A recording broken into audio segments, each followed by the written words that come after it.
power.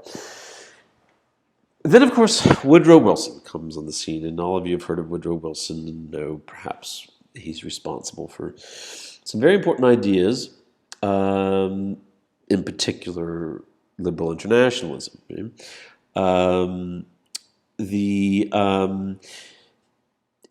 The build-up to World War I that took place in Europe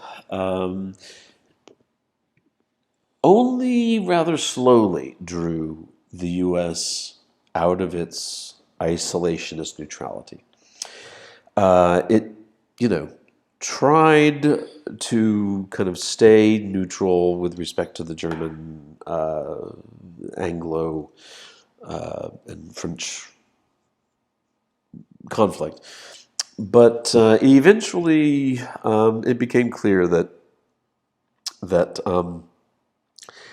it was in the U.S. interest to side with Britain and France against Imperial Germany and Austria. That Britain and France were emerging in this more liberal democratic direction. By then, of course, Britain had established the supremacy of the Commons. So now the House of Commons, the elected chamber of Parliament, was now sovereign. And, of course, post-revolutionary France. Well, there have been 5 democratic constitutions since the French Revolution, but it was certainly moving, with 1 or 2 restorations in there, in the direction much more consistent with American liberalism. So Wilson and the U.S., eventually side with Britain and Germany, and of course that brings us into the war, precisely as Washington and Jefferson and all the isolationists, including the isolationists that were still in Congress, the Republicans for the most part, in Congress at the time, opposed. The isolationist spirit is still quite strong. Wilson is opposing that. Wilson is diametrically opposed to isolationism. Woodrow Wilson represents the most important challenge, kind of conceptual, philosophical challenge to isolationism, by representing what we refer to as variously liberal internationalism or liberal economic internationalism. It is the liberal vision of Woodrow Wilson that ultimately comes most directly into clash with the isolationist forces and principles of American foreign policy. And just as isolationists would have predicted, it was the taking the sides of Britain and France in World War I that got us involved in the war itself. This is also, I should say, where Wilson is a complex figure. He has this reputation, I think appropriately so, for being the kind of, I don't want to say father, that's a bit patriarchal language, but kind of the certainly one of the linchpins of contemporary liberal internationalism, and he was a far-sighted thinker in that respect. He was a political scientist who became the only political scientist to become president. So he did have a vision for the world that I think is a good one in many respects. But he was, in other respects, quite of the sort of American foreign policy leader that much of the world detests. Because when it came to some of the revolutions that were taking place at this very same time, the Mexican Revolution kind of overthrowing, its autocratic system, the revolution in China that brought the nationalists to power, and then when they suffered, the communists would eventually come, and then of course the Russian Revolution in 1917. All of these are happening kind of around the same time, and Wilson opposes each and every one of them. Wilson opposes this kind of revolutionary change, the spirit of revolutionary change that is in the air at the time of his administration. And so he often sides, in each one of those cases, with the wrong guys, right? I mean, he sides with Tsarist Russia. The U.S. actually sends American forces to Russia to try to defend the Tsarist system. So on the one hand, Wilson's envisioning this kind of liberal international economic order, liberal democracy and human rights and national self-determination, all those ideas. But, the revolution's trying to free countries from really oppressive systems, Mexico, China. he opposes them all. So he's got his other side to him. And then, of course, as I'll say in a second, he's also, on a very personal level, a deeply problematic human being. So the point here is the post-war vision, post-World War I vision of a liberal international order centered on the League of Nations that was absolutely envisioned, or the brainchild of Woodrow Wilson and his liberal internationalists.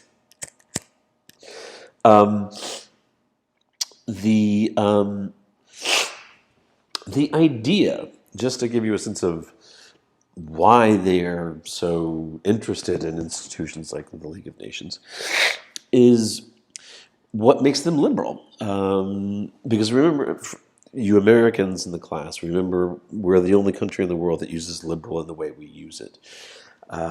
Everywhere else in the world, it kind of means almost the opposite, kind of conservative economic, free market thinking and all that kind of stuff.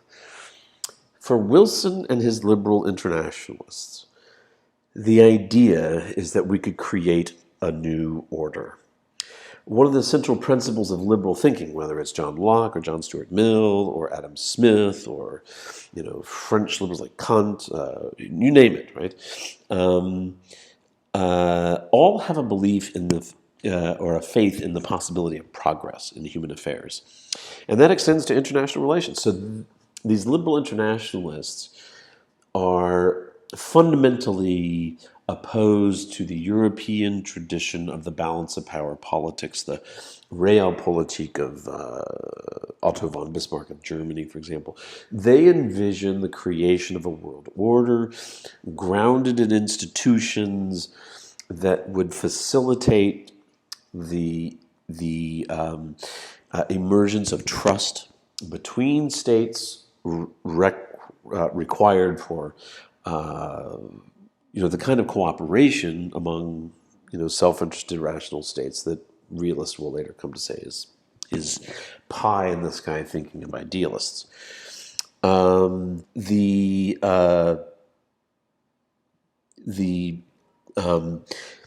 kind of centerpiece, I should say, of Wilson's vision for the world is captured well in his speech to the U.S. Congress before the end of World War I, in which he articulated 14 points that should constitute the kind of vision that the U.S. should pursue in the post-war era. And I'm not going to click on that. That's a hot link. You can do it yourself. Or just Google 14 points. And because I don't know what hitting that will do to the narration of this keynote presentation. But follow that link, or if you have trouble doing it, just Google 14 points. It's a short speech, and you will see what constitutes the Wilsonian vision of liberal internationalism. Free trade, free markets, freedom of the high seas, open diplomacy, no more secret agreements, that kind of stuff. It's just kind of a new idea for a new political order. And it's Wilsonian. That's why it's often referred to as kind of a Wilsonian vision. So after the war, Wilson works diligently, in fact, so diligently that he will end up having a stroke and dying, probably from exertion. But he works assiduously to see his vision brought to fruition, the implementation of his liberal agenda. And as I say, a liberal agenda, sort of, because on the personal level, I can't not say this, but he's a deeply, deeply unreconstructed racist. Kind of on a personal level, he's a horrible human being in some respects, right? I mean, the White House, the institution of the presidency, the White House has been desegregated since the Civil War. Wilson comes along, we're in the 20th century, and he resegregates the White House. He essentially dismisses all of the African-American staff in the White House and recreates an entirely Caucasian staff. So on a personal level, he's a pretty ugly guy. He's a Southerner, I think, Virginia, and he's just dyed-in-the-wool Southern racist. So I suppose that makes him a complex human being, like all human beings, I guess. But I always think it's worth mentioning what he was like on a personal level. Again, the League of Nations, linchpin of the Wilsonian vision, as an institution that could help states forge a basis for trust and cooperation, and thus create a new world order, more peaceful, more just than the balance of power, Bismarckian European world order that had been the nature of things for seemingly forever. But of course, Wilson fails fundamentally this project. He fails to convince the Republican Congress to sign and ratify the Treaty of Versailles that ended World War I, which created the League of Nations. The U.S. Senate, as you may or may not know, has the important role. Presidents establish treaties, write out the terms, but the Senate has to approve them, and he could not convince the Republican-dominated Senate to approve the treaty, and thus the U.S. never joins this fundamental linchpin institution of the New World Liberal Order. And because we are emerging, we're not going to fully emerge as the world's hegemon until after World War II, but it's clear that we're well on the road, well on the way to that status.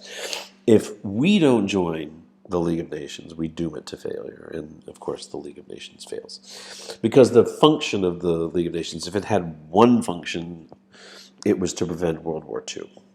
Or it was to make sure that World War I, known then as the war to end all wars, stayed that way. But of course, we know good and well that it does not do that.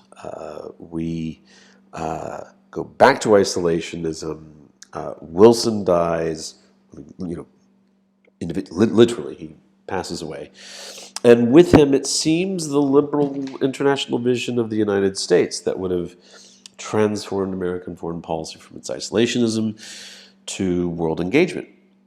And so after World War I, we return to an isolationist stance. We draw down our military forces quite dramatically. We retrench back to a kind of inward-looking stance, reestablish kind of nationalist economic policies that are sometimes known as beggar thy neighbor policies by using tariffs and those kinds of things.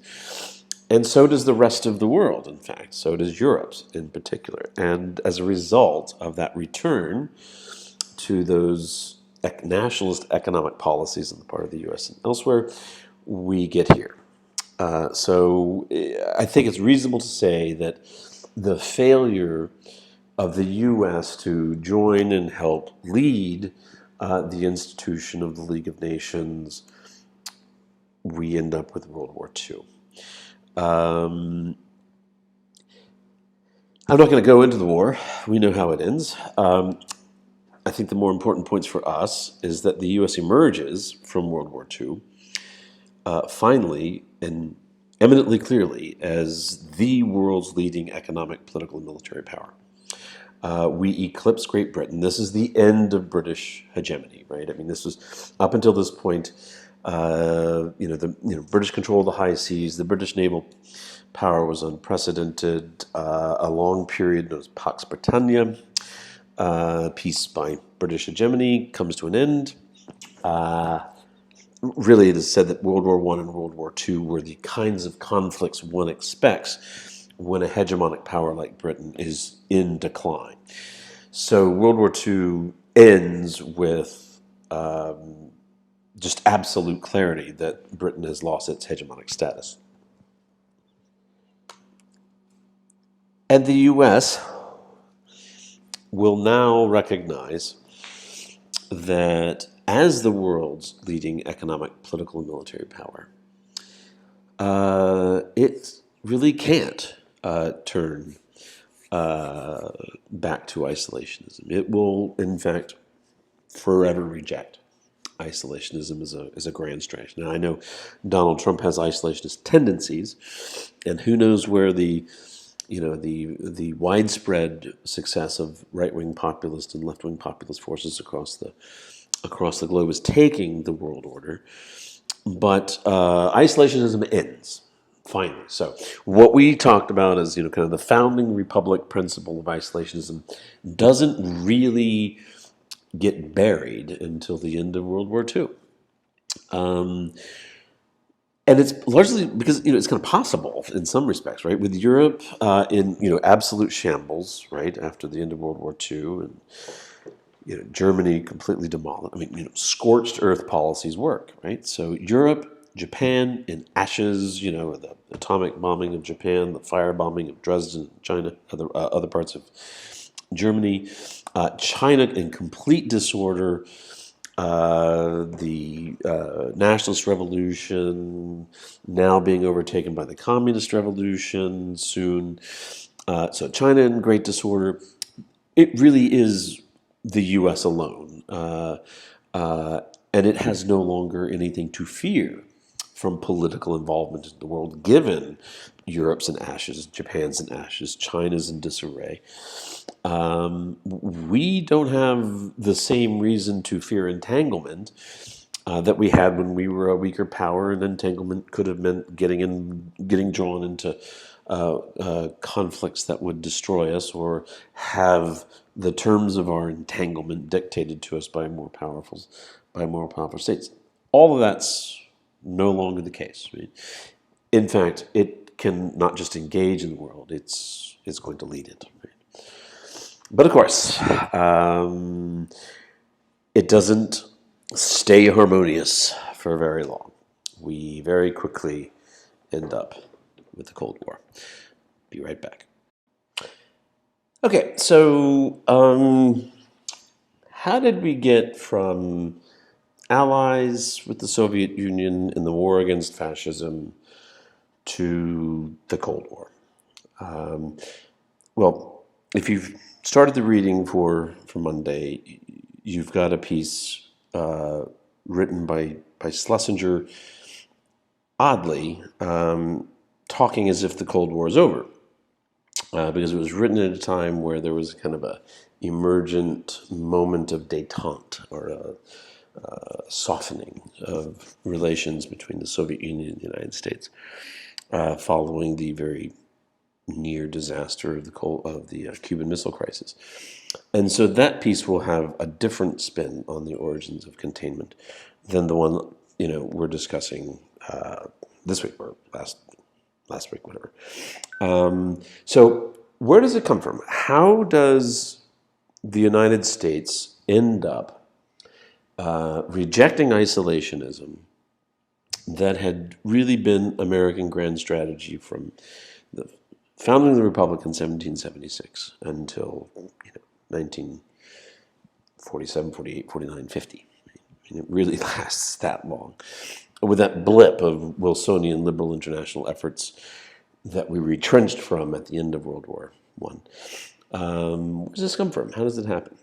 Well, the idea of giving you the Kennan piece, published in Foreign Policy, is that it contains, it's not just an article from Foreign Policy magazine.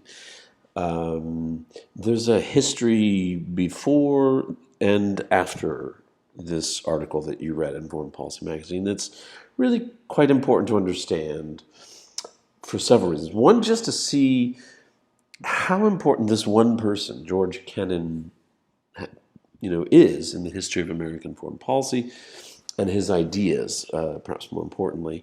Although Kennan, as I've already alluded to, kind of spent the rest of his career, he ended up leaving government, going into higher education, and professor at Harvard, complaining that his ideas were abused, misrepresented, and poorly and counterproductively implemented. I think it's not unreasonable to take the position that Kennan's article in Foreign Policy that you read, and the precursor to it that I'm about to explain, can reasonably be said to have called for kind of precisely what we ended up doing. But nevertheless, he insists, and there are also signs, or essential passages that do support Kennan's view, that he was not calling for the kind of hardcore militarist approach to containment that does come to constitute or represent American foreign policy of containment. In this telegram that had been requested by the state. Hello? Okay, old building, building A. Yeah, I'll be right down. Okay.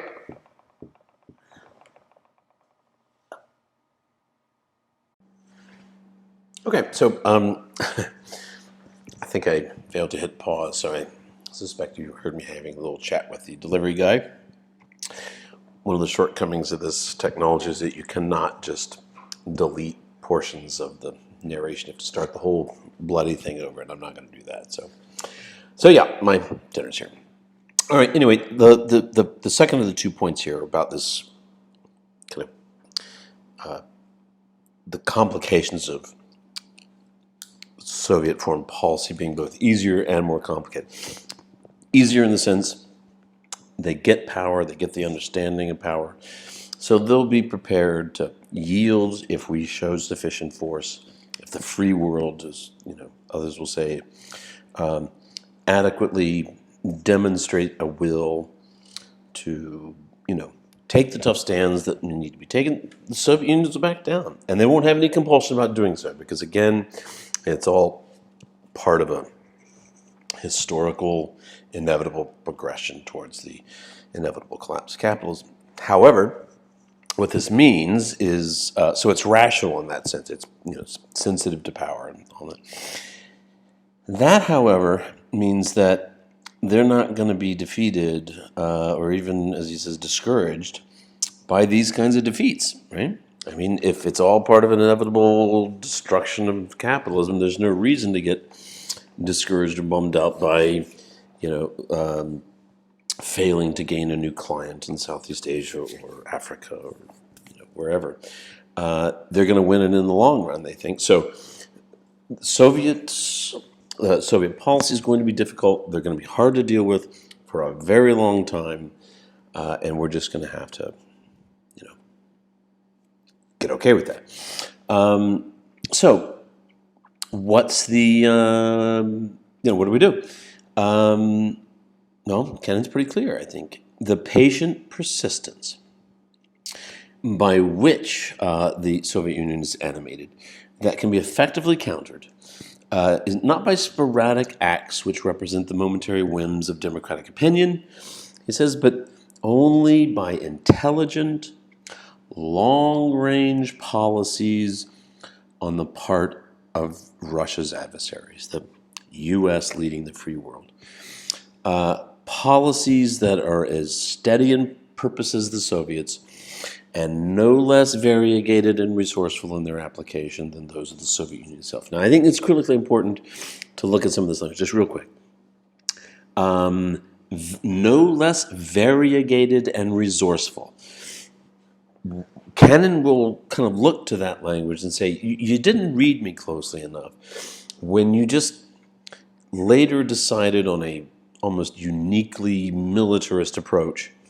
And I think that's not a fair characterization of our containment policy either. I think it clearly did militarize foreign policy, but containment, as we will see, was consisted of many things, not just the use or threat of use of force. Nevertheless, he's pretty clear here that we have to adopt policies that are, rational, well thought out, long-range vision. God darn it. All right, guys, I'm not sure if I'm repeating myself here. It didn't look like it had started to record. I'm sorry about this. If this is a few moments of redundancy, I apologize. The bottom line here, Soviet policy is both easier and more complicated than, say, Napoleon or Hitler. It's simpler because it's rational, it understands the logic and practice of power, so it will be under no hesitation to stand down when it is presented with superior force and power. However, that means, right, because for the Soviets, this is all about the long-term inevitable collapse of capitalism anyway, that they're just going to try to help along, that they're not going to get defeated or discouraged by these individual losses or capitulations that they might need to make in the face of superior force. They are in it for the long haul. To see what he's not proposing, it is often what historians of foreign policy like John Lewis Gaddis, who you'll hear from in just a minute, Kennan is arguing for a kind of third alternative or a third way of dealing with the Soviet Union. Notice here he says, it is important to note that this policy of containment has nothing to do with outward histrionics, this kind of blustering, Trump kind of approach, right, where you tweet at 3:30 in the morning calling the head of the North Korea shrimp and the guy with a smaller button than he has, that's not going to fly with the Soviet Union, right? It doesn't have anything to do with threats or blustering or superfluous gestures of outward toughness, right? It is absolutely essential. It is the essential component. It is the sine qua non of a successful approach to Russia that the foreign government, like us in question, should and must remain cool at all times, cool and collected, and that this is critical, and that its demands that it makes on Russian policy should be advanced, should be articulated in such a way as to leave the way open for a compliance by Russia that is not too detrimental to Russian prestige. Kind of good old-fashioned conflict resolution kind of ideas, right? Don't make demands that would lead to the loss of face by the Soviet Union, because they won't make them. If you can, he's obviously calling for pursuing a tough foreign policy approach, but not one that disregards the way Russia needs to be approached. Yeah. Again, just to kind of reiterate, the U.S. has in its power to increase enormously the strains under which Soviet policy must be formulated or operate.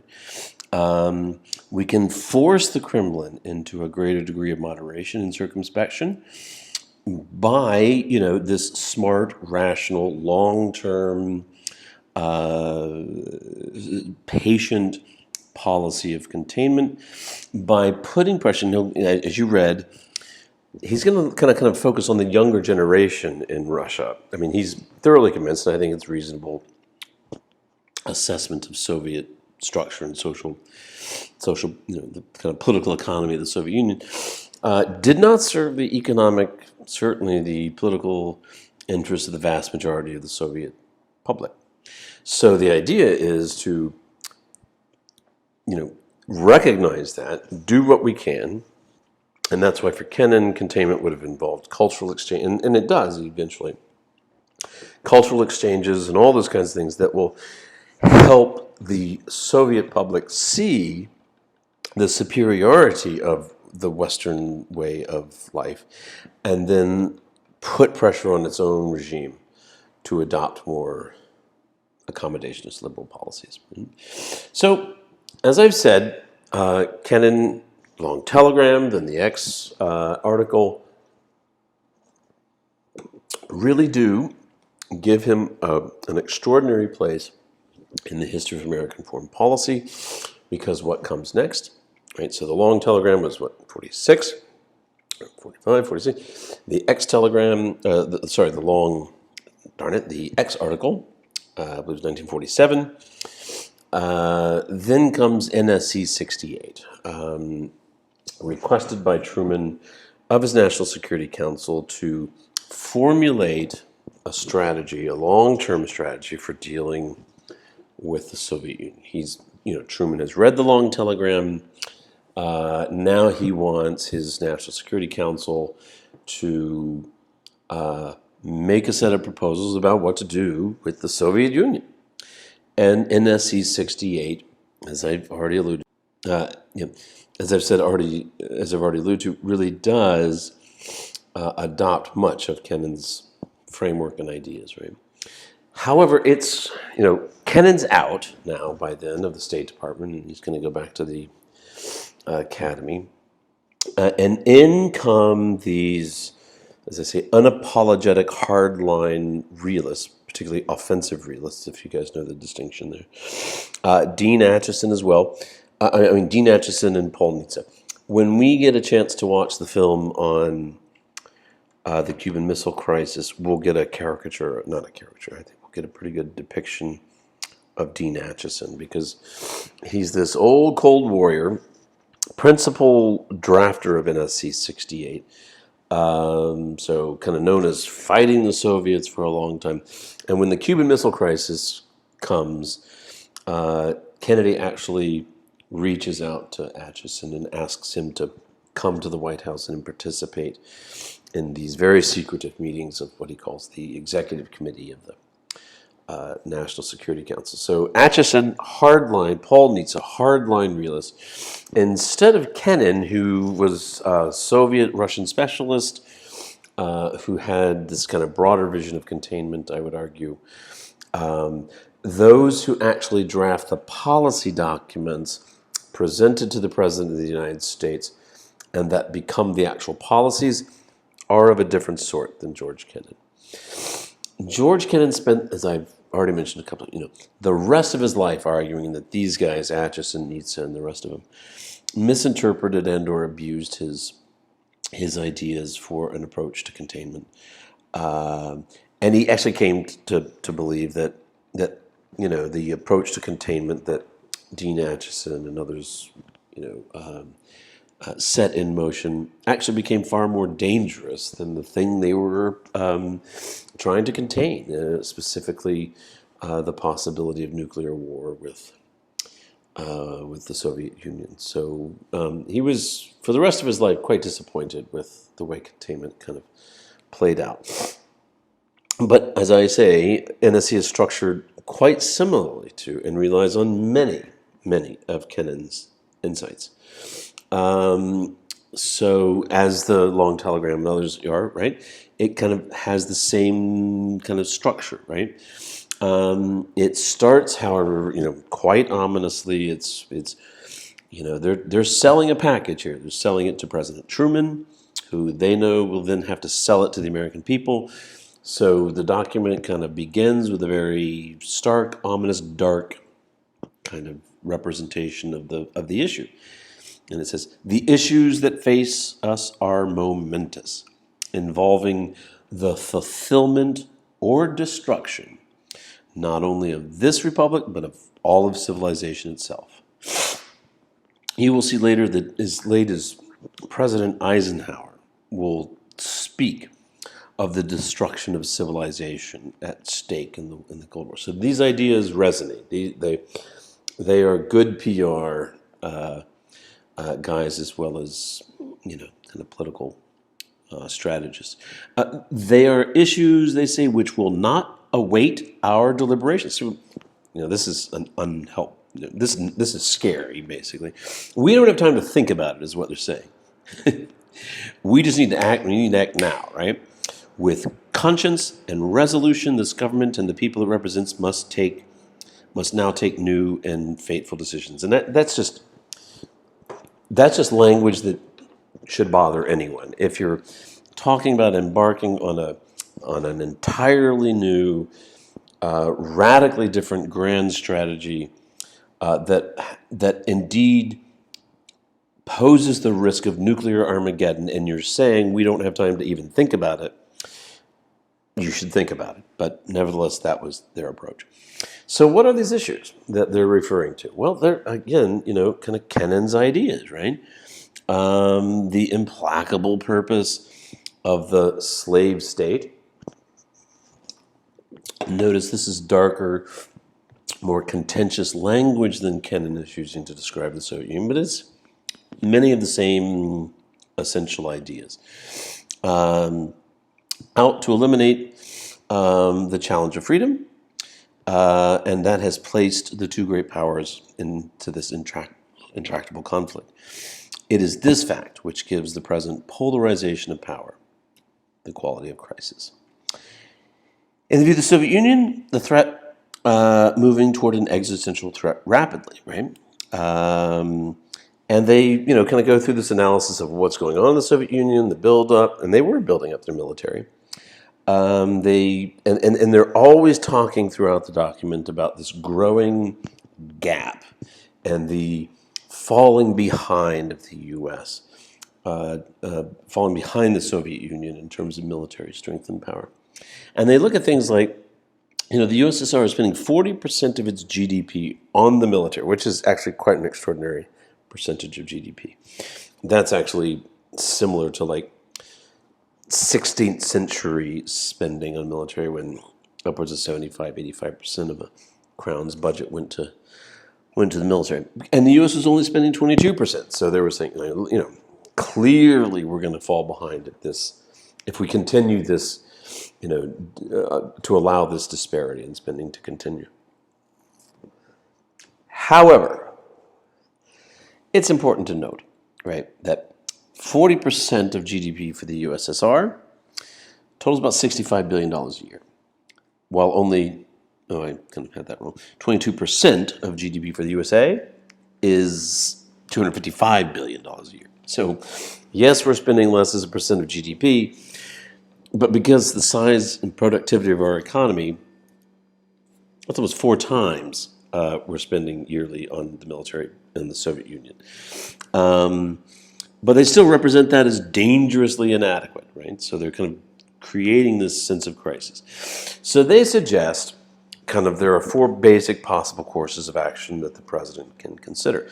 The first one is status quo, just going to, keep spending 22%, and we're going to keep falling farther and farther behind.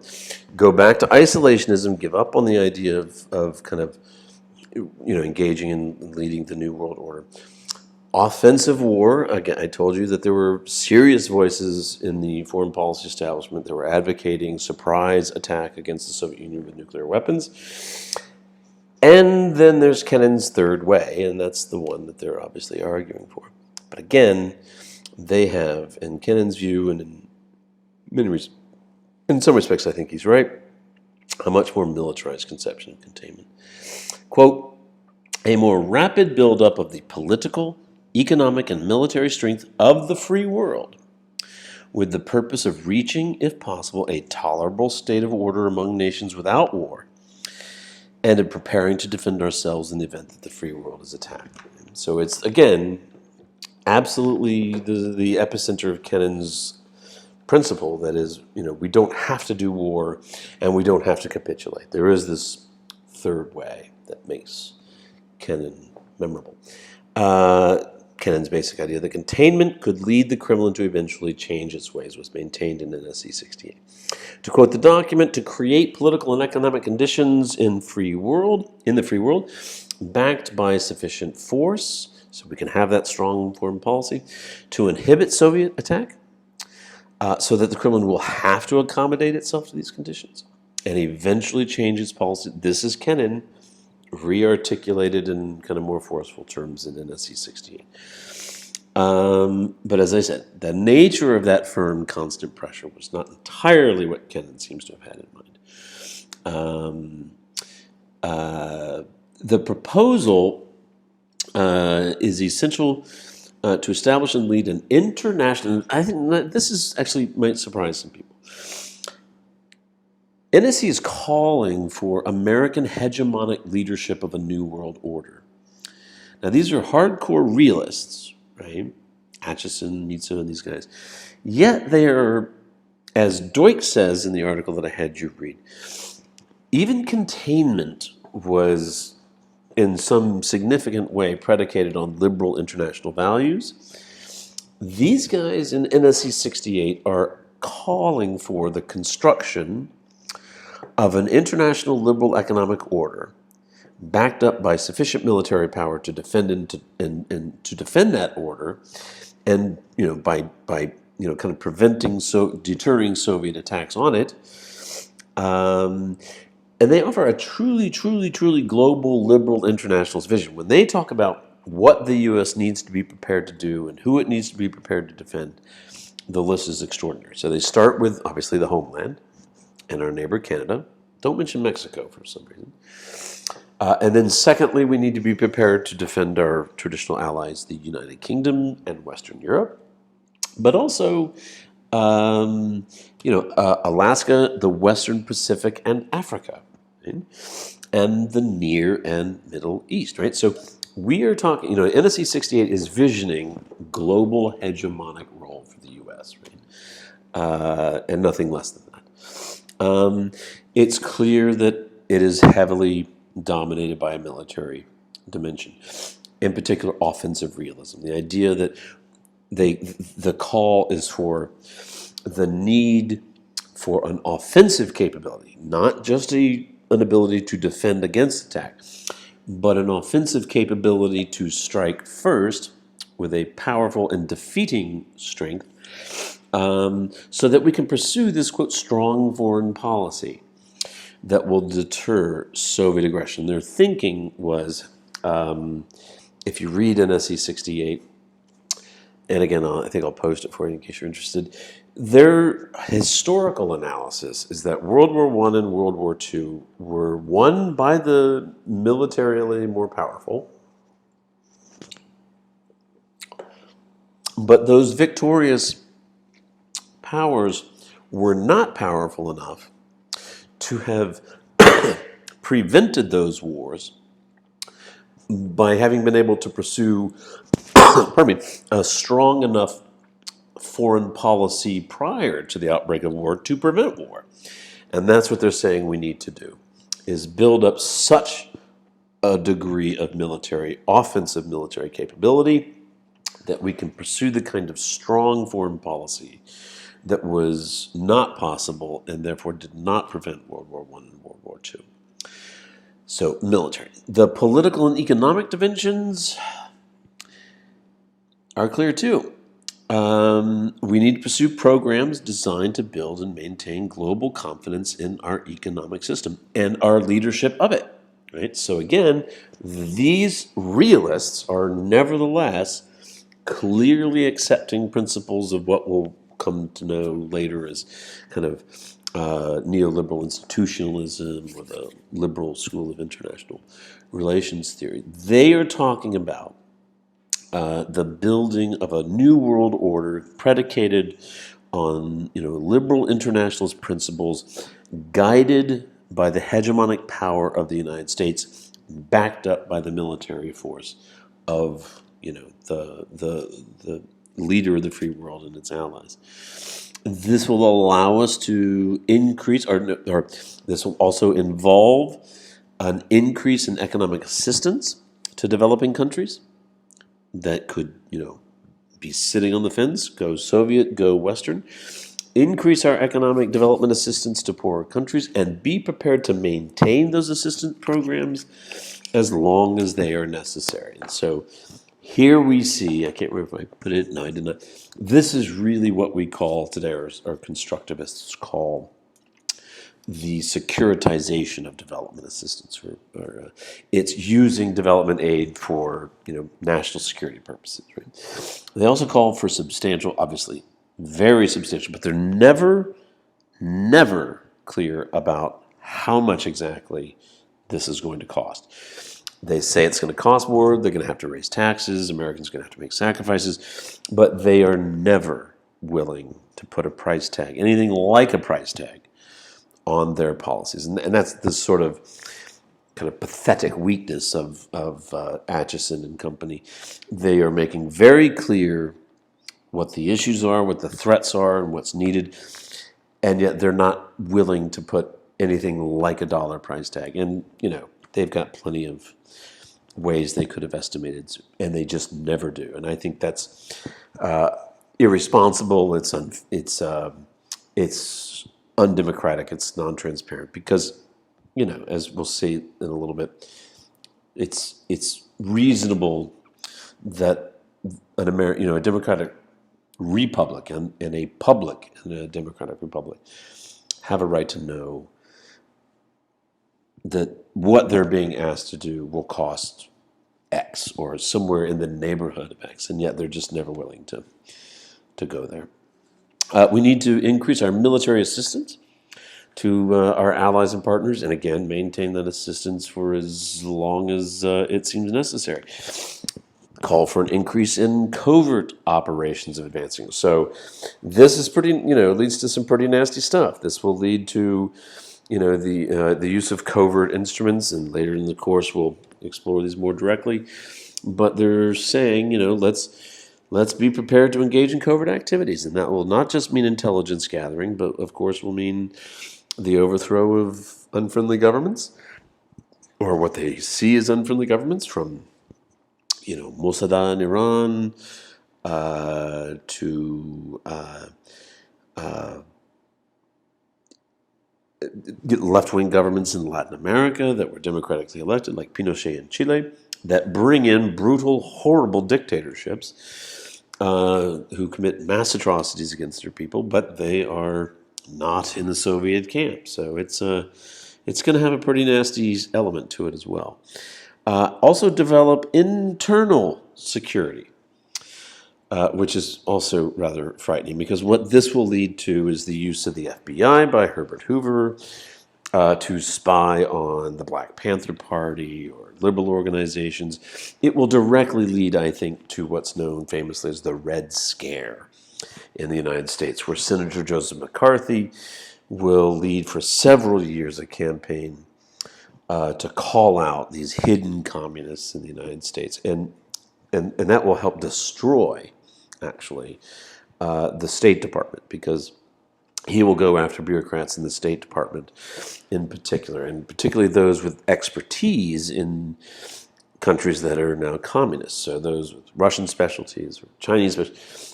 He's going to accuse so many of them of being communist sympathizers that they'll all be driven out of the State Department. And I think students of Asian politics and the Chinese Revolution are right to point out that when the slogan was in American foreign policy that when China fell, when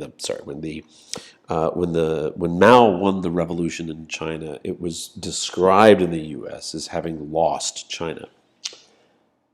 Well, I think it's very reasonable to say that Americans, quote, lost China, because the Red Scare, led by people like, the just fanatically right-wing McCarthy and his comrades, no, comrades, wrong word there, his equally jackbooted thugs, had destroyed all the expertise in our State Department, that all the people that knew anything about Asia had been kicked out because they were either accused of communism or just no longer wanted to be a part of that kind of world. So we just didn't have the brain trust, if you will, in foreign policy circles that could have foretold and perhaps helped the U.S. change the outcome. I don't know if that would have been a good thing or not, probably, given 30 million people that perished in the Cultural Revolution, all that kind of stuff. But nevertheless, the loss of China, as the Americans put it, was ironically the result of the hardcore right-wing crazies that took some of these elements of NSC68 to their maximum extreme. Augment intelligence gathering, intelligence capabilities, and then this is interesting. Reduce, it's a very clear call. I think I'm quoting this if I'm not mistaken. Reduction in federal expenditures for purposes other than defense and foreign assistance. So they're on the one hand calling for a massive, radical military buildup and all that that's going to cost, although never putting a price tag on it. But they are willing to say, and it needs to come at the expense of social welfare programs. In other words, in my view, Europe, because the U.S. is going to spend the bulk of this, will have the resources to build their new, rather impressive welfare states. The U.S. will not. The U.S. will gain the world's largest, most impressive military, and we're going to leave millions of Americans without health insurance and those kinds of things. So one thing Trump, kind of has a point about, but misunderstands the nature of hegemony, is his complaint that Europeans haven't contributed enough to NATO, that the U.S. has, always paid more. Well, that is true. At some point, we're going to have a conversation about what hegemons do.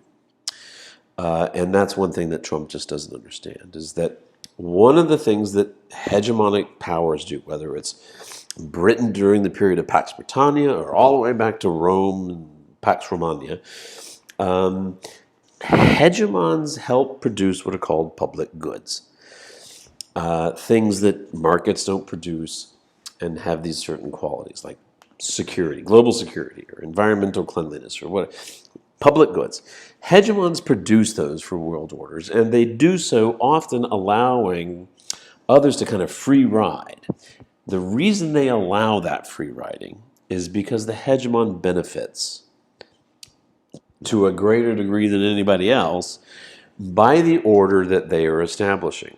So even if people, quote, cheat by, say, in the Europe case, not contributing as much as the U.S. to defense of Europe as the U.S., the U.S. still ends up profiting more than anybody else from the order that they have established hegemonically. So we can say more about that at another time. So, all right, to kind of close this, I just wanted to kind of talk about, and this is some of the stuff that I said just took me ages to kind of really find a way to test some alternative hypotheses and affirm this proposition that I've made many, many times in teaching this course. That NSC68 is, of course, unarguably radically transformative of American foreign policy. And the point I want you to remember, if nothing else, is that NSC68 massively, radically militarizes U.S. foreign policy. In other words, the result of the adoption of the ideas of NSC68 by Truman and his successors means that as we move through the Cold War, following this policy of containment, we will predominantly rely on but one of the many categories of foreign policy instruments available to us, and that's the military. We have covert, we have economic, we have cultural, soft, smart power. We have all these instruments of foreign policy that are available. NSC68, as it's articulated, and as it's adopted and implemented by Truman and his successors, is predominantly reliant on that military instrument of foreign policy. So it is totally reasonable to say that the principal impact of NSC68 on U.S. foreign policy is its militarization. But what I have also said is that NSC68 establishes a new benchmark for a continued growth in economic spending. And as I say, I've said that many, many times. I've made this point every time I taught this course, but I've never taken the time to do what I've done over the last 24 or 48 hours. And that's kind of test some of the data and kind of look at it in different ways. And I have basically affirmed what I have been saying, so I can say what I've been saying all along with a bit more confidence that I'm not just making some assumptions. So what you see in this chart, titled The Impact of NSC68 Cold War Military Spending, you'll note that the first date is 1948. Following the end of World War II, there was a dramatic reduction in military spending because the war was over.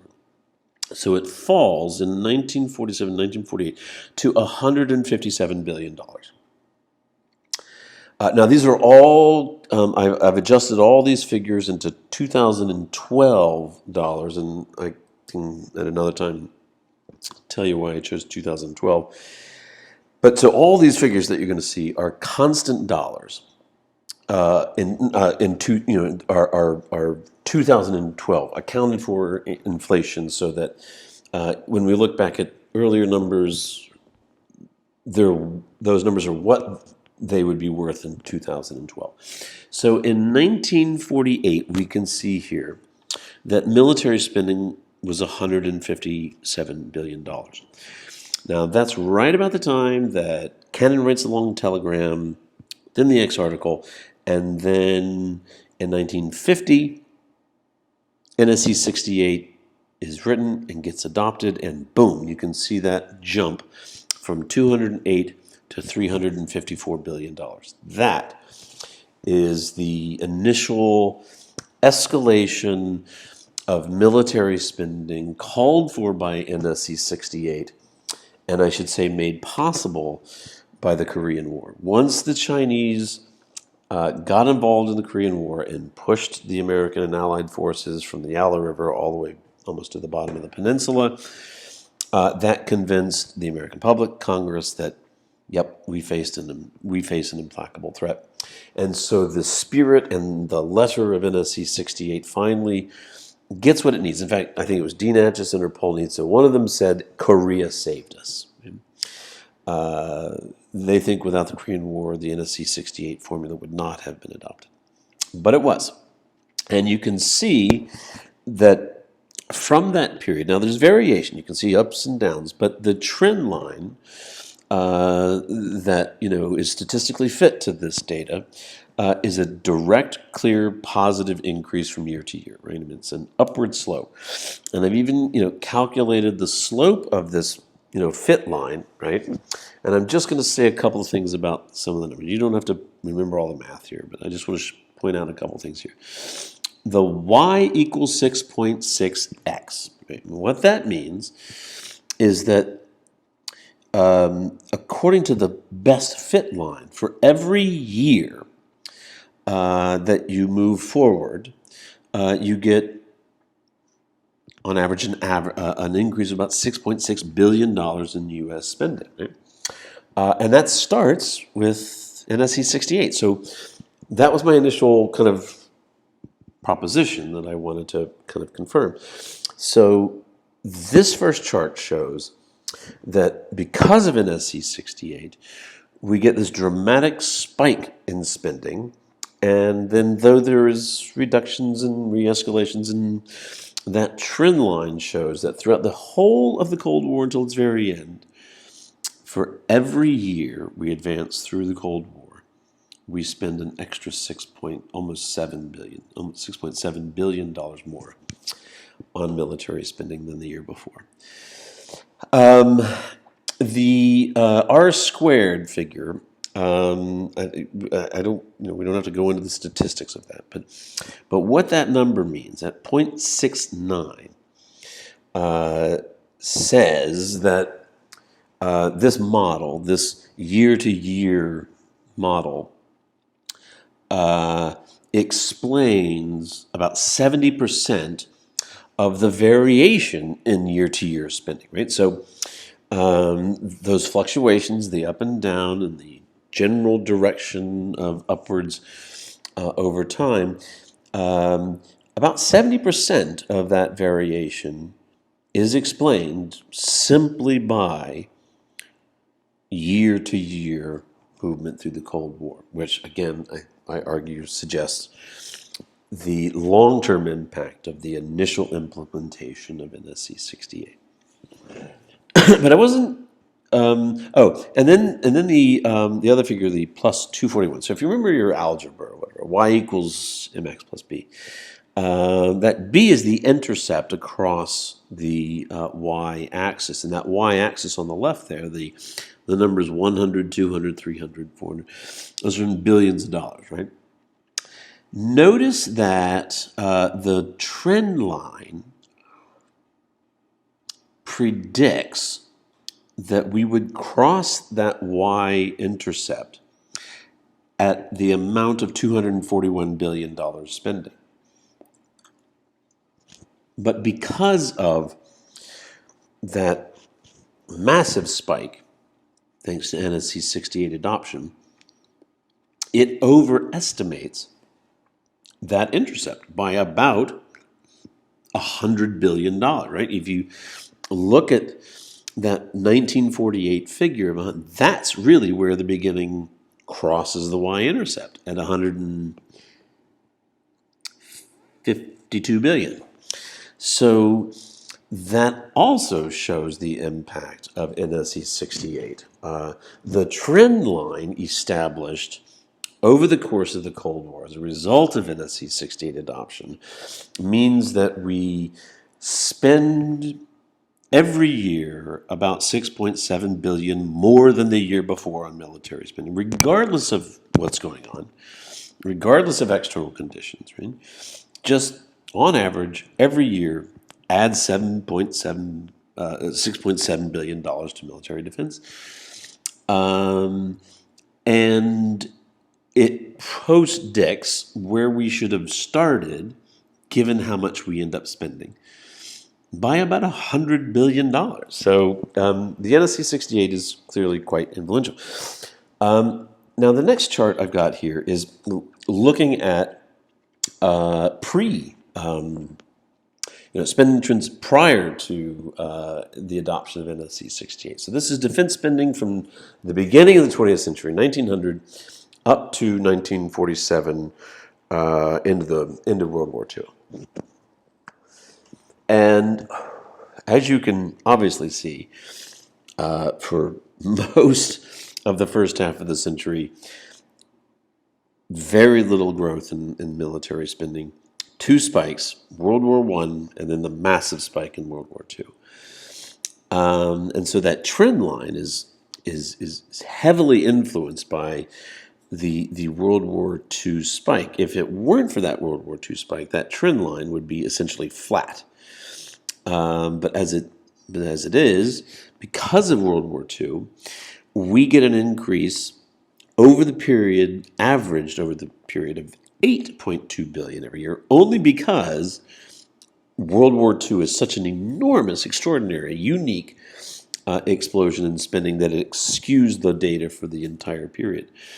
But you'll notice that the R squared is so much smaller, meaning because that World War II experience is so peculiar, so spectacularly out of the ordinary for this range, that the model of going from year to year only explains 27% of the variation from year to year from that trend line. So it's not a good model, right? So prior to NSC68, we don't have a good explanation for the variation in military spending that we have after NSC68 is adopted. And then the y-intercept of 107 billion on the trend line underestimates by $100 billion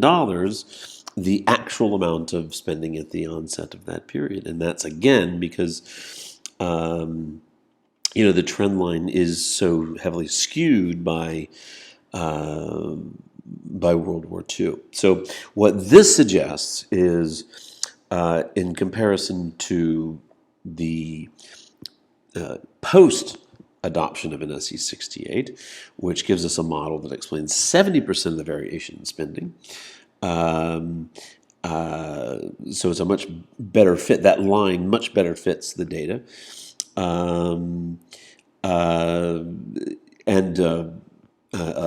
y-intercept that actually overestimates the initial spending condition. We have quite the opposite. We have a very weak model, doesn't explain very much, and that kind of underestimates the initial spending condition. And then we take the entire period of the 20th or beginning of the 20th century to the end of the Cold War, and we have a model with an R squared of 0.61. So the trend line, the model from year to year, kind of change in spending from year to year, that's the model, explains about 60% of the variation in spending. So not as strong, not as impressive as the model that shows the impact of NSC68, but far more powerful a model than the pre-NSC68. It has a y-intercept that also underestimates the beginning by about 100, minus 76, and we're there. So about $70 billion, right? But again, this is all skewed by this enormous World War II, extraordinary, unique level of spending. And when we take that out in this final model, if we just take the extraordinary, and this is not uncommon for statisticians to take out extreme or outlier data points, as it's called, you get a better representation of normal relationships and normal data. So I drop the 4 years of the truly extraordinary levels of spending for World War II, and we end up with a model like this.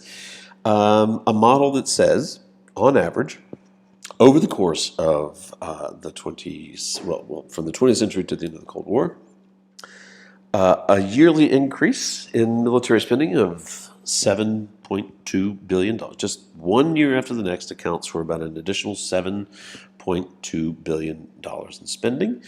But it's clear, right, that can only really be made sense of by seeing the adoption of NSC68 right in the middle of that graph, right? Because the first half of the century, clearly we're not adding $7.2 billion every year. It's really the impact that 7.2 figure, meaning the slope of the line. So for every year we move forward, we add $7.2 billion in spending, is only possible, is only explicable by the adoption of NSC68 policies.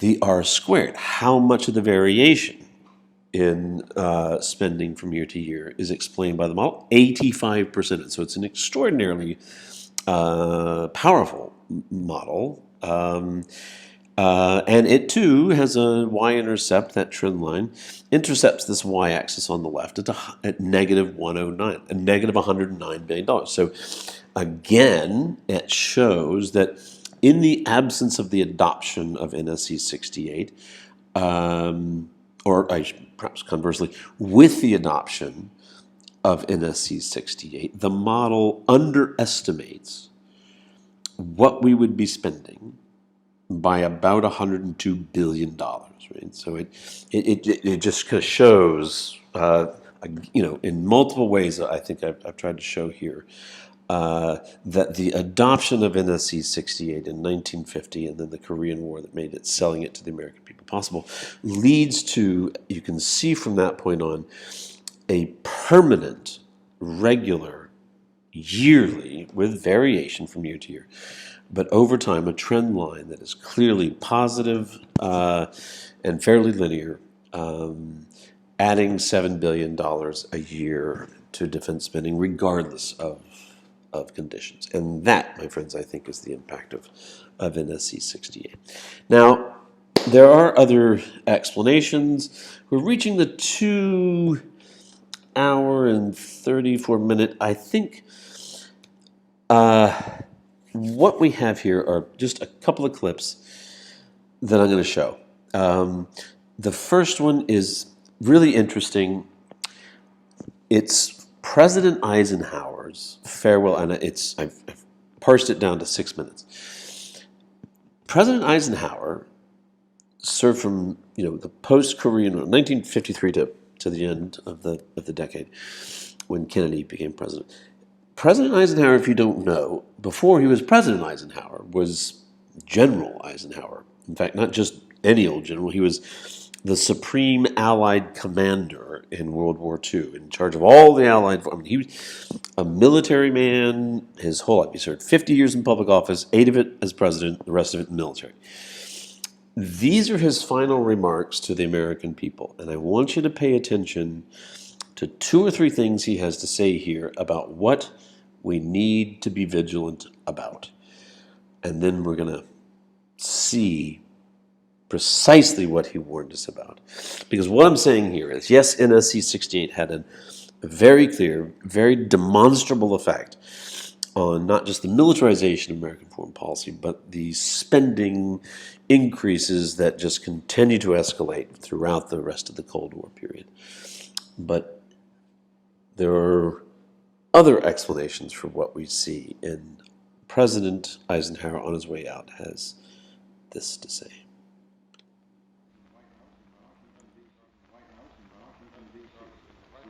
From the White House in the office of the President of the United States, we present an address by Dwight D. Eisenhower. This is the farewell address for President Eisenhower, whose 8 years as chief executive come to an end at noon Friday. Mr. Eisenhower has chosen this time for his final speech. Ladies and gentlemen, the President of the United States. 3 days from now, after half a century in the service of our country, I shall lay down the responsibilities of office as, in traditional and solemn ceremony, the authority of the presidency is vested in my successor. This evening I come to you with a message of leave-taking and farewell, and to share a few final thoughts with you, my countrymen.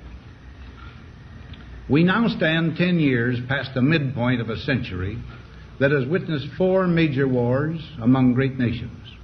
3 of these involved our own country. Despite these holocausts, America is today the strongest, the most influential, and most productive nation in the world.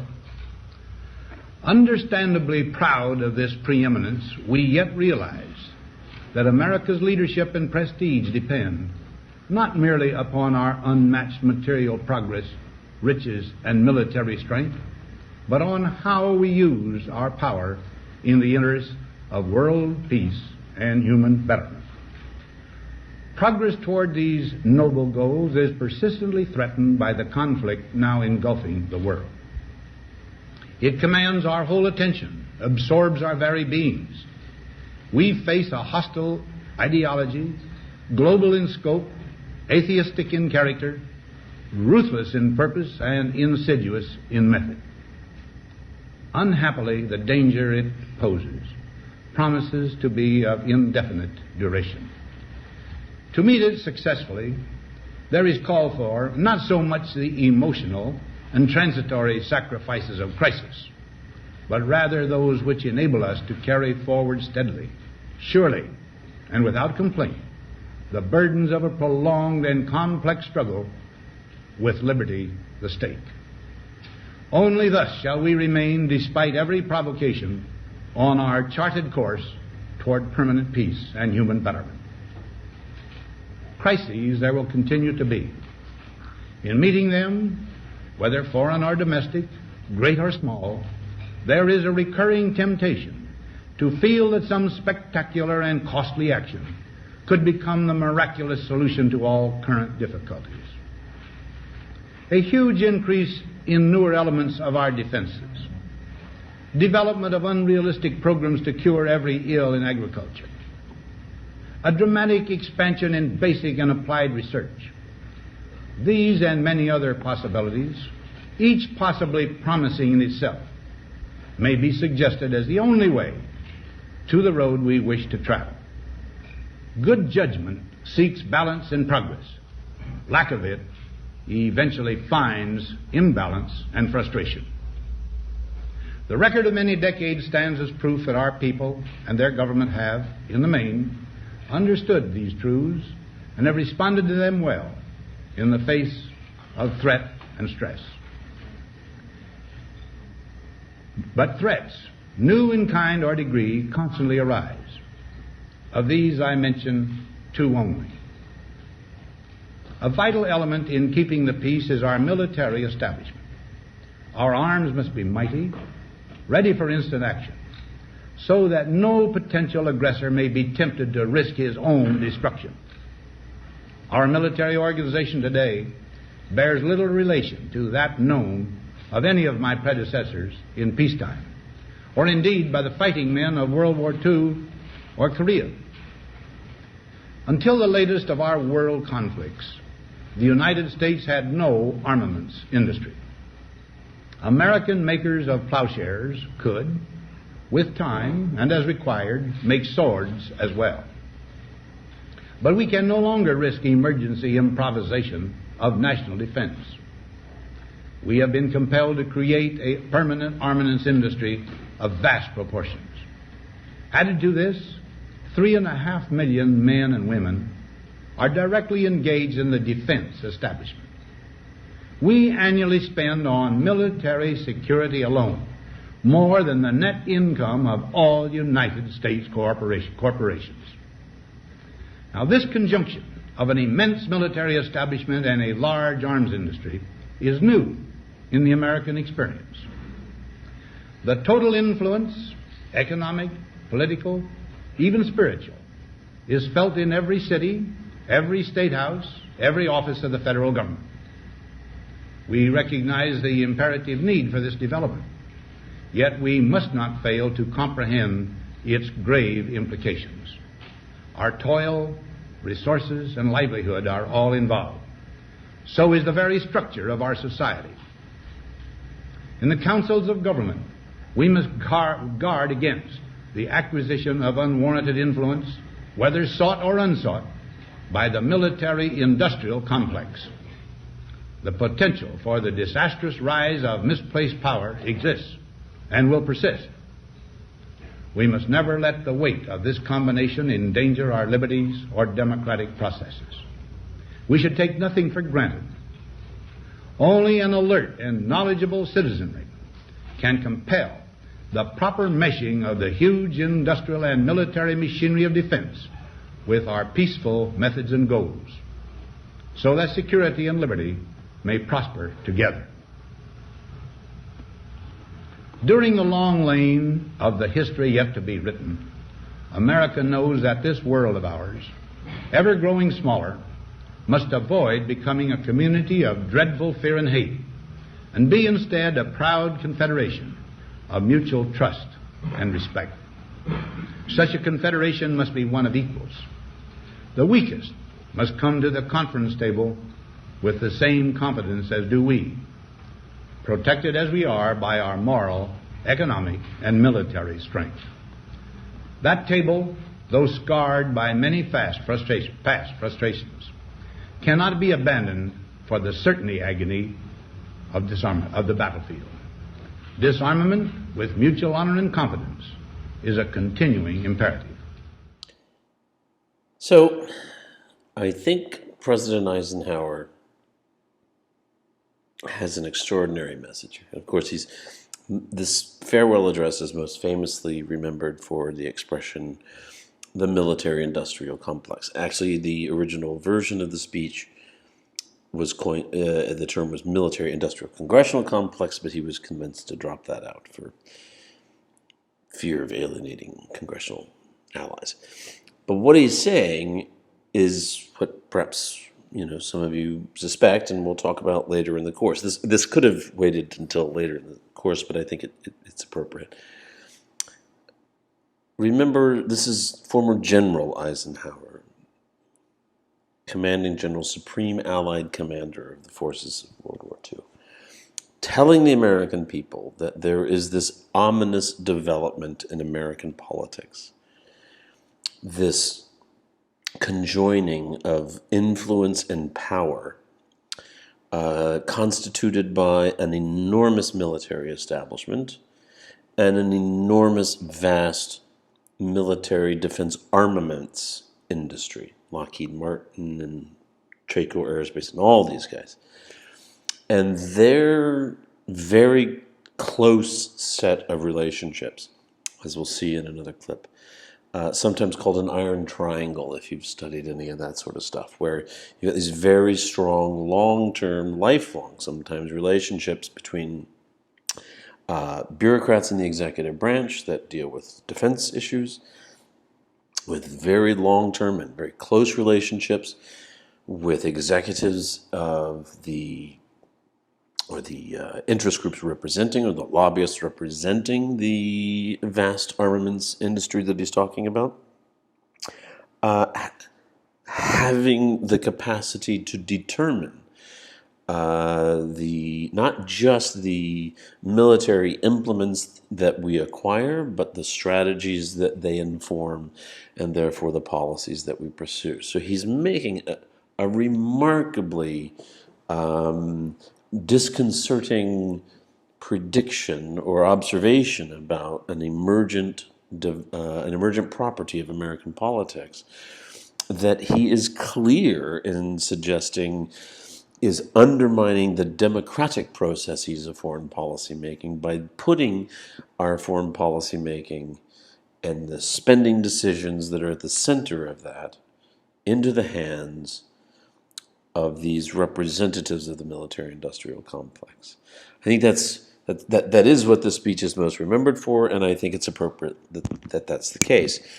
He also, however, if you noticed, is making some broader comments about what we ought to do and how we ought to exercise the extraordinary hegemonic power that the U.S. has at its disposal, and that if we wish to achieve the world order that we desire, it is not merely enough that we have this extraordinary military and economic capability, but much more importantly, it is how we exercise, how we put into practice that enormous power and capability.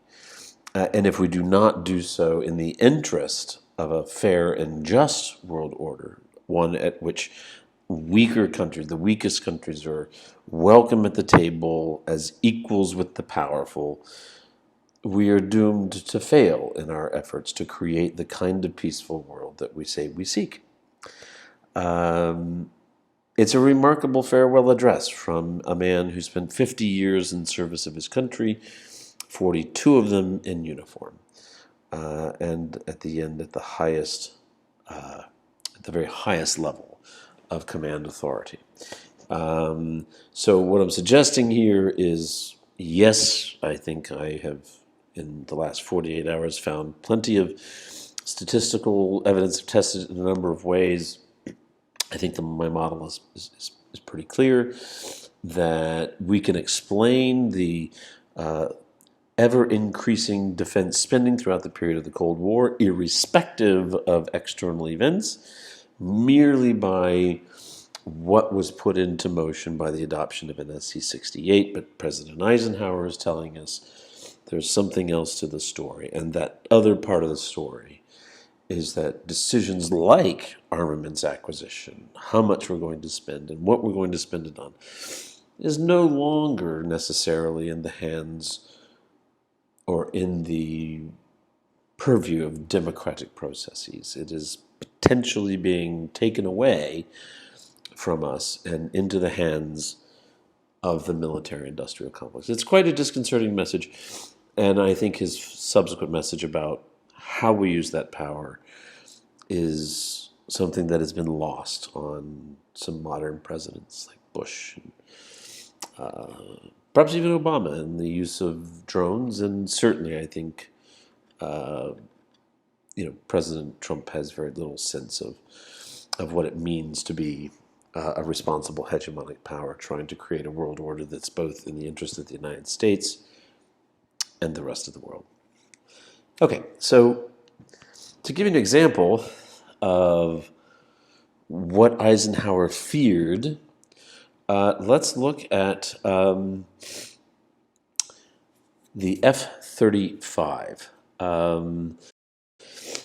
The F-35 fighter jet, known as a fifth-generation fighter, is in many respects everything that I selected out of Eisenhower's longer speech.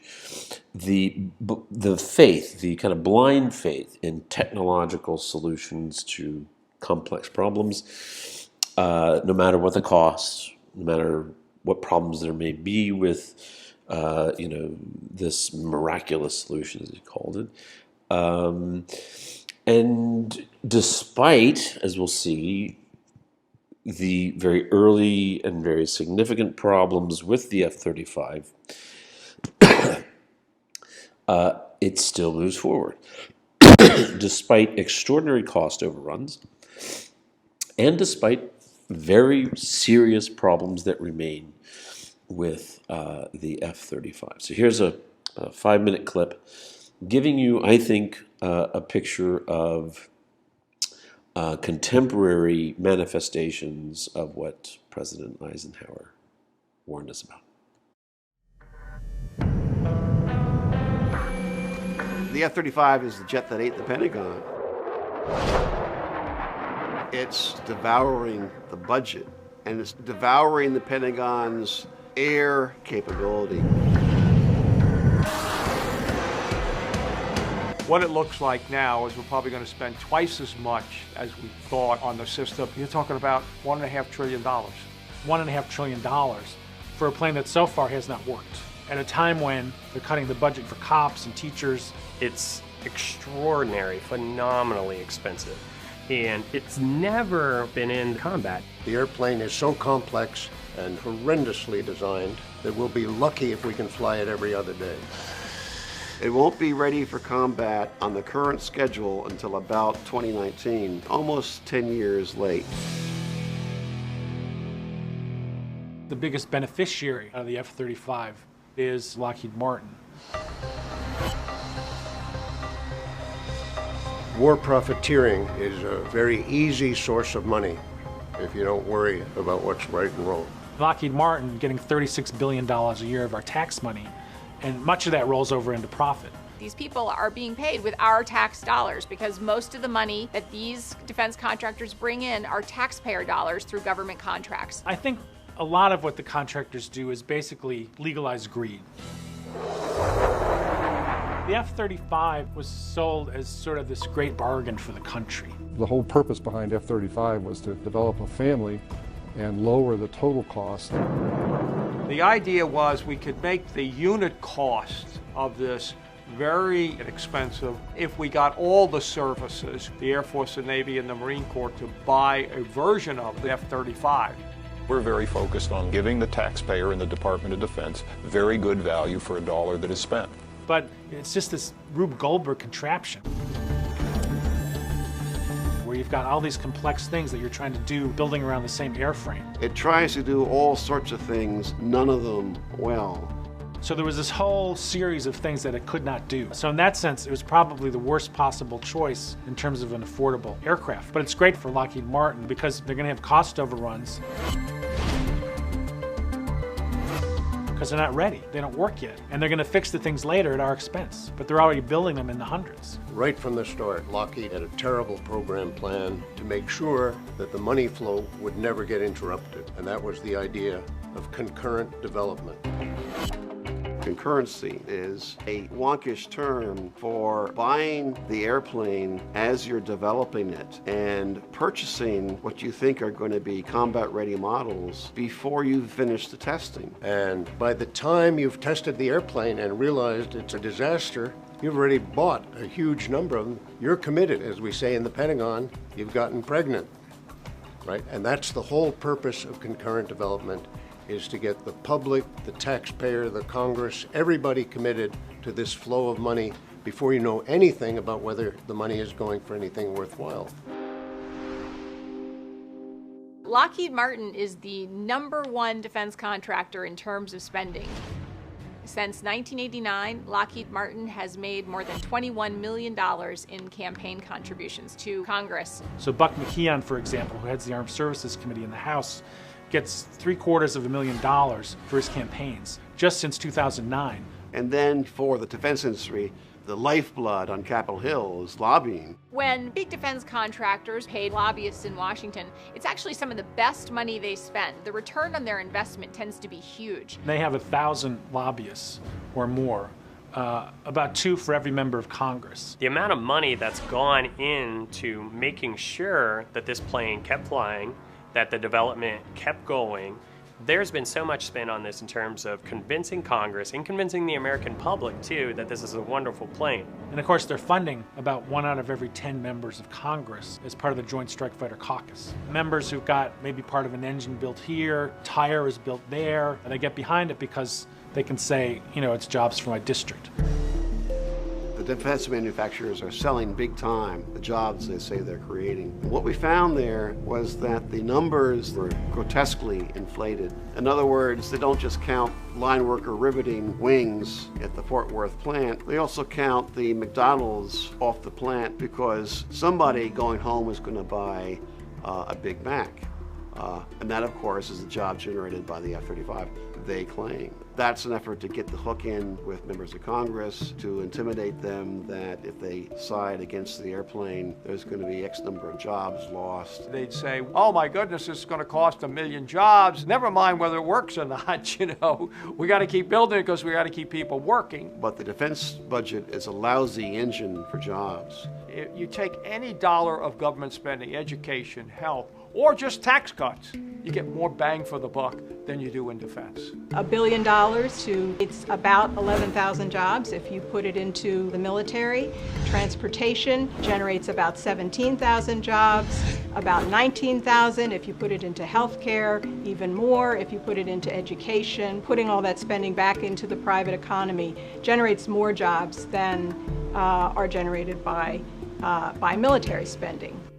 Contractors are all interested in making sure that their programs have smooth sailing through the Pentagon and through Congress, and a key mechanism to make sure that happens is the revolving door. People who are in positions of power in the Pentagon can leave their government jobs where they've been in positions of approving contracts, and after a short cooling off period, can then go to work for the very companies whose contracts they approved. So what this revolving door system does is make sure the F-35 program survives, no matter how screwed up it is.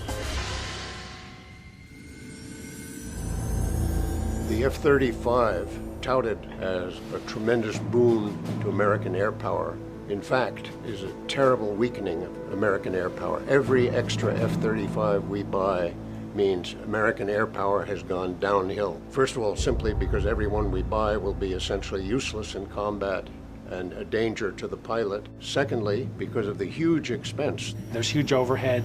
They're not adequately audited. We don't know where all that money is going because the program hasn't had that kind of audit and desperately needs that kind of audit. You know, if you or I can't pass an audit, we're in trouble. Pentagon can't pass an audit. We throw them another $700 billion as if nothing's happened. The most important thing people can do about it is to demand the truth, to write to their congressmen about the horrible waste of money, to vote against congressmen who vote for it, and to demand that the media come up with the truth. Cutting defense is the only way to reform this monster. People are going to start to understand, if you look carefully at what the Pentagon and the contractors are doing, much of this is not defending us. It's just defending their bottom lines. It's not defending the country.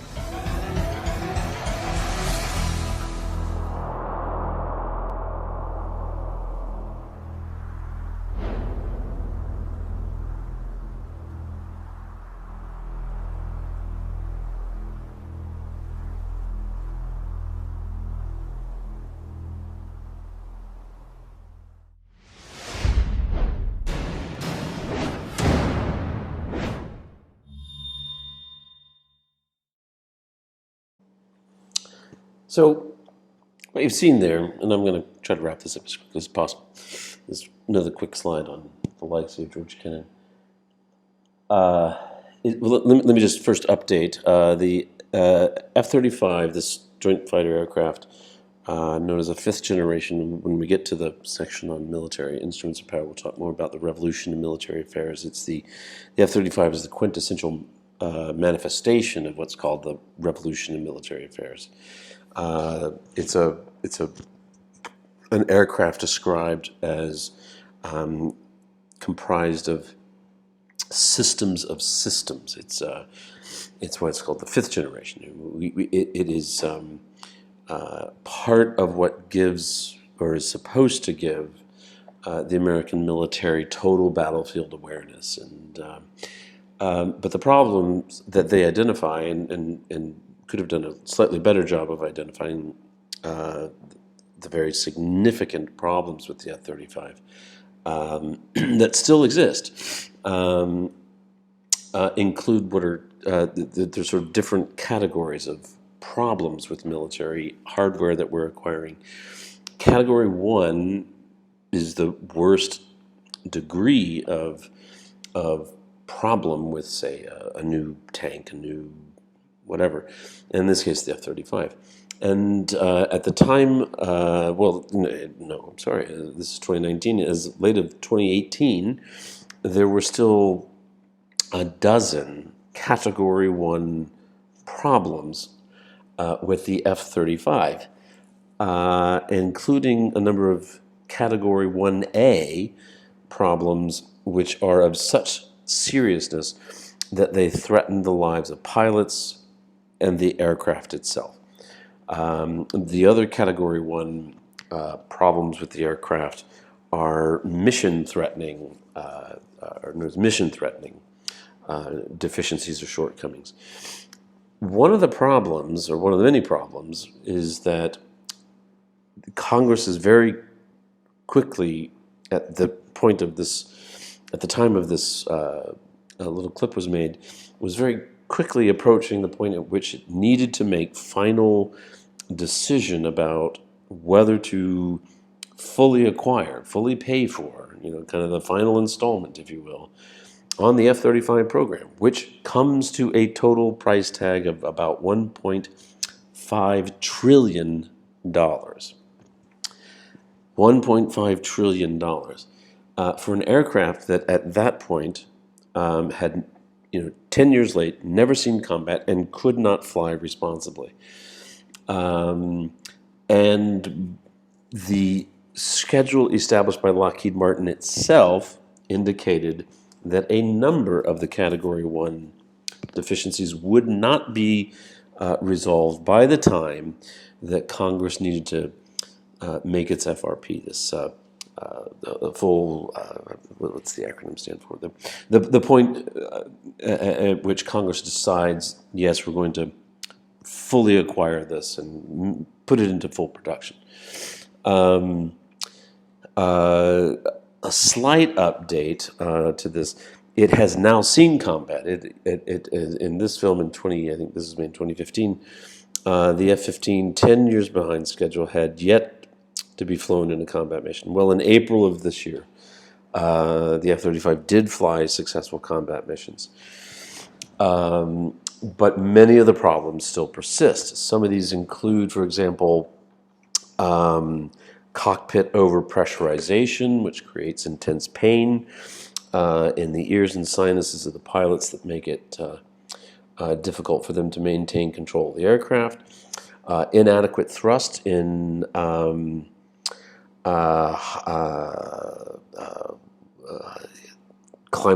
high temperature environments, which make the landing, it has a vertical landing and takeoff capability, kind of like a helicopter. But it has been discovered that in high temperature climates or high temperature environments, there is demonstrated possibility of inadequate thrust to allow it to land at a proper pace, and so the probability of what's called a hard landing is very real, to the degree at which it could destroy the aircraft itself. In cold weather environments, we have software problems indicating battery failure that have led to mission abortment. So, it's a deeply troubled program, massively expensive, the most expensive military acquisition program in history at $1.5 trillion, despite all of these very serious problems. That other problems include problems at hypersonic speeds, which degrade the stealth capacity. One of the central elements of the F-35 is that it's a stealth aircraft. The other central element is that it's a supersonic aircraft, but they've discovered if you fly it at supersonic speeds, it actually degrades its stealth quality, and so you lose one of the central reasons for the F-35. And there's just many of these very, very serious problems that have yet to be fully addressed, including those that put the lives of pilots and the aircraft themselves in danger. This, I think, is exactly what Eisenhower was talking about. That the choices being made about what military instruments we acquire and the missions that they drive are not being made in a transparent democratic process way, but are in the hands of those key elite personalities in the military-industrial congressional complex that have taken foreign policy making out of the democratic arena and put it into the back rooms of Washington, and that's deeply disturbing. And the point they make is that this is not just bad politics, bad democratic politics. It's injurious to the defense interests of the country. That the idea that we're spending $1.5 trillion to improve our air defense capacity is in fact $1.5 trillion spent in the degradation of U.S. air defense capabilities, and that's just beyond ludicrous. Okay, so finally, just a word about where Kennan sits. Just a very short clip by one of the leading authorities, a diplomatic historian, John Lewis Gaddis, who's written the most important biography on Kennan. He knew George very, very well. Through mutual agreement, they waited until Kennan passed away. They both thought it important that it be a posthumous volume so that it would not be influenced by Kennan's views. And here's what John Lewis Gaddis has to say about Kennan's legacy for the contemporary period.